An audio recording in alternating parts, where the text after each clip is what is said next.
Allah'ın rəhmətindən ümidinizi üzməyin. Baxın, ola bilsin ki, bugün etdiyin dua qəbul olunsun.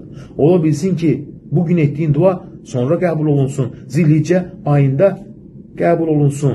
Deməli, artıq qəlbindən qəm, kədəri, ümidsizliyi çıxarma vaxtı gəldi. Qəlbində ancaq Allaha güvən olsun. Ancaq güvən. Ona görə nə deyər Peyğəmbərimiz? Lə tə'cizu fid-dua. Dua etməkdə aciz qalmayın. Dua ilə heç kimsə indiyə qədər həlak da olmayıb, bədbəxt də olmayıb. Əksinə, ümidsiz də olmayıb. Əksinə, dua ona birinci qəlbinin qapısını açıb. Rəbbinə yalvarıb, qəlbində Rəbbinə qarşı istək, arzu, güvən yaranıb. Ona görə də Peyğəmbərimizə duadan əvvəl salavat gətirməyi, Peyğəmbərimizin əhl-i beytinə, duanın ortasında və duanın axırında duaların qəbul olunması üçün ən güclü səbəblərdən birisidir.